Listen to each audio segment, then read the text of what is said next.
This platinum trophy took me 2.5 years, but I have finally completed it. Hogwarts Legacy released on the next-gen consoles in early 2023, and I pre-ordered it, which gave me a few days early access. However, here I am at late 2025, and I've only just got around to platinum the game. As a big Harry Potter fan, this game was a no-brainer when it came out. This year, I've set myself a goal of getting 10 platinum trophies. I started the year with 1, so this was a big challenge, and so far, this is my 8th. I'm not going to bore you with all the other stuff you've seen in multiple Hogwarts Legacy platinum videos. We had to do 4 different saves with all 4 of the houses, because that was the only way they could get people to play as Hufflepuff, let's be honest. Only joking, Hufflepuff probably had one of the best exclusive quests with being able to go to Azkaban. However, we did do all 4 saves. This was a little bit of a drag, especially once we'd done the map chamber bit so many times, and each house only having 1 exclusive quest made. There's not really much incentive to go to each of these houses unless you wanted to see each of the common rooms. So we're going to skip past this part. I did all 4 houses. There's 4 trophies. Gryffindor was my main save though. That's where most of these trophies were completed. In 2023, I didn't care about platinum trophies, and nor did I have one, so there isn't much footage of my gameplay from that time. However, some things which were really simple was completing the introduction, sorting hat ceremony. We also had to attend our first class, and there wasn't enough classes throughout this game. That was my biggest criticism of playing this. We also had to survive the troll attack for the first time. Again, this was right at the start of the game. Also has a funny number. At the map chamber, we met Trolls Rockwood, which again also gave a trophy. Ancient magic became a big part of this game, and that was another one we could tick off. Some other little things like upgrading a piece of gear we got right at the start as well. And of course, like every game that comes out at the moment, there's some kind of talent system, and spending 5 of them points gave a trophy. Throughout the map, you had to follow butterflies to get certain chests. That was another trophy when we did it for the first time. This helped with the collection as well, and would have to do this quite a few more times before getting the platinum. To make this video easier for me and easier for you to understand, here is every single trophy I got from the years 2023 and in 2024, which is when I did set my eyes on platinum in this game, and I'm going to rejoin you in 2025 when I actually know what I did to get the plat. I'm really glad I did that because I can barely remember what I did yesterday, and never mind what I did back in 2023.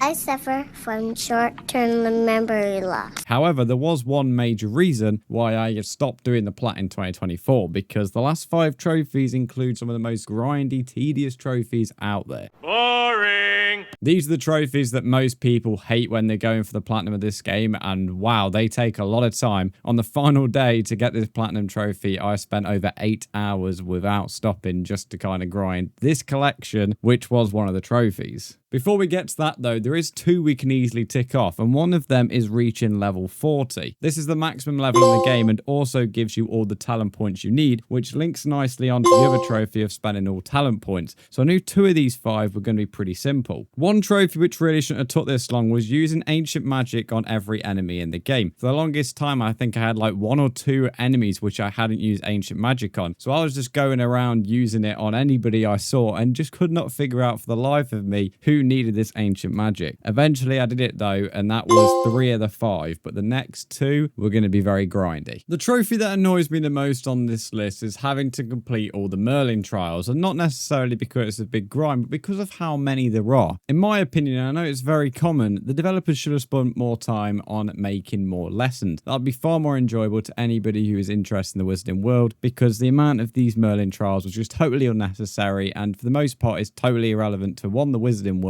and 2, Hogwarts Legacy as a whole. I think 20 to 30 of these would have been more than enough. Yes, obviously Merlin's beard and Merlin himself quite big in the Wizarding World, but it's not that important when compared to lessons. But this was a trophy, a long one, but yeah, here it is. Now, finally, this is where the grind really started and why I had to spend so many hours, because we now had to complete the collection. Overall, this trophy is very bizarre because it gives you a guide on how to complete it. However, you don't actually have to fully complete every single number for it to go through, and me, including pretty much everybody who's got this trophy, has reported it going through early.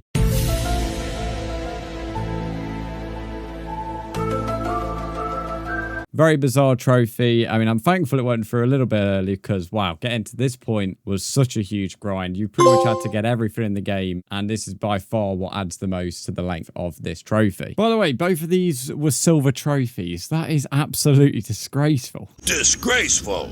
Disgusting.